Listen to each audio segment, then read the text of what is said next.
और अब खबर लखनऊ से है, जहां नकली पनीर और डेयरी उत्पादों पर योगी सरकार ने एक बड़ा एक्शन लिया है। प्रदेश भर में एनालॉग डेयरी उत्पादों के निर्माण, भंडारण और बिक्री पर पूरी तरह रोक लगा दी गई है। एनालॉग पनीर, क्रीम, घी, छेना और खोया बाजार में नहीं बिक सकेंगे। खाद्य विभाग की जांच में डेयरी उत्पादों में रिफाइंड तेल, फैट और सोयाबीन के साथ टैल्कम पाउडर, डिटर्जेंट और कई केमिकल्स के इस्तेमाल का खुलासा हुआ है। सरकार का कहना है कि मिलावटी उत्पादों से लोगों की सेहत के साथ खिलवाड़ हो रहा था।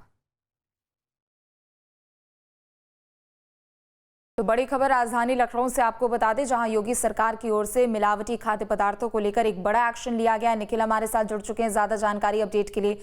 निखिल, देखिए, देश भर से अलग अलग खबरें सामने आ रही है और इस वक्त कई ऐसे प्रदेश है जहां पर ये सख्ती अब लागू हो चुकी है। लेकिन अगर बात यूपी की करें, लखनऊ की करें, तो योगी सरकार की ओर से ये बड़ा एक्शन लिया गया है और अब कोई भी या फिर सिंथेटिक पनीर हो या फिर खाद्य पदार्थ जिसमें मिलावट हो, उसकी बिक्री पर रोक लगाई जाएगी।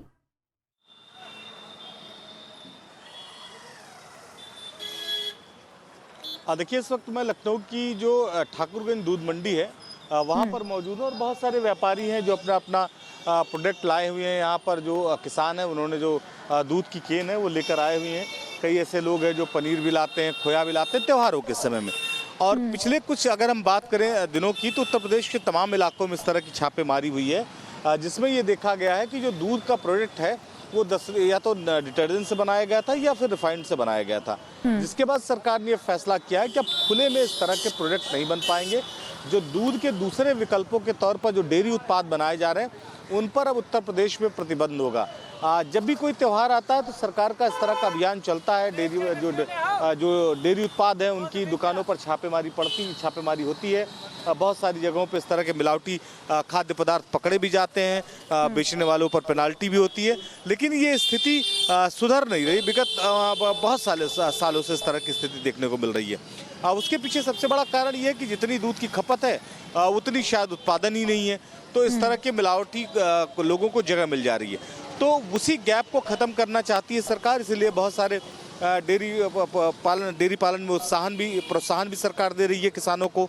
और इसके साथ ही इस तरह के प्रोडक्ट जो बाई प्रोडक्ट हैं दूध के, उनमें किस तरह की मिलावट ना हो, एनालॉग जो प्रोडक्ट हैं उनमें वो पूरी तरीके से प्रतिबंधित हो, इसको लेकर ये फैसला किया गया। बीते दिनों अगर हम बात करें पश्चिमी उत्तर प्रदेश, दिल्ली एनसीआर के आसपास सटे हुए तमाम जनपद, सहारनपुर खास करके, के खिलाफ जो मिलावट की खबरें सामने आ रही है उसे लेकर छापेमारी भी की जा रही है। निखिल, चूंकि आपने बताया कि आप दूध मंडी में ही इस वक्त मौजूद है और देखिए लोग यहाँ पर जांचते हुए भी नजर आ रहे हैं कि कहीं दूध नकली तो नहीं है या कुछ उसमें मिलावट नहीं है। संभव हो तो बातचीत भी करिएगा।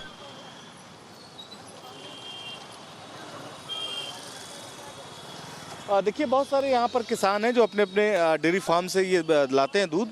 आप लोग अपना डेयरी फार्म है, आप लोग लाते हैं वहाँ से? घर की भैंसी दुहा होकर लाई थी, दुहा कराई घर की भैंसी है।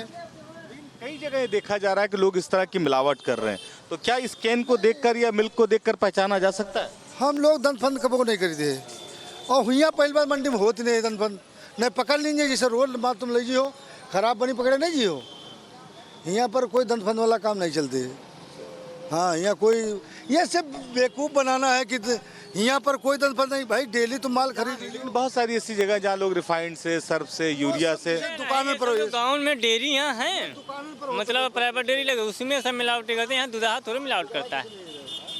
जैसे लोग जैसे डेयरी पेरी के वहाँ भले मिलावट हो जाए, नहीं गए। अब जैसे आज तुम दूध खरीद ले जी हो और गड़बड़ हो तो दूसरे दिन थोड़ा खड़े हुई हो है, नहीं करी हो लिए। मंडी है, यहाँ पे किसान आते हैं, ये हमने पहले बताया। लेकिन बहुत सारे लोग हैं जो बीच में इसी तरह से गैप बनाकर इस तरह का काम करते हैं और जब भी त्यौहार आते हैं तो छापेमारी होती है, उनके खिलाफ एक्शन होता है। तो अब सरकार इससे थोड़ा सा निपटने की कोशिश कर रही है। उसका ये साफ मानना है कि अब इस तरह के जो प्रोडक्ट हैं, एनालॉग प्रोडक्ट हैं या वैकल्पिक प्रोडक्ट चीज़ों से बनाए जाने वाले प्रोडक्ट हैं, उन पर प्रतिबंध हो, इसीलिए ये व्यवस्था शुरू की जा रही है उत्तर प्रदेश में। जी ठीक है, बहुत शुक्रिया निखिल आपका तमाम जानकारी अपडेट के लिए।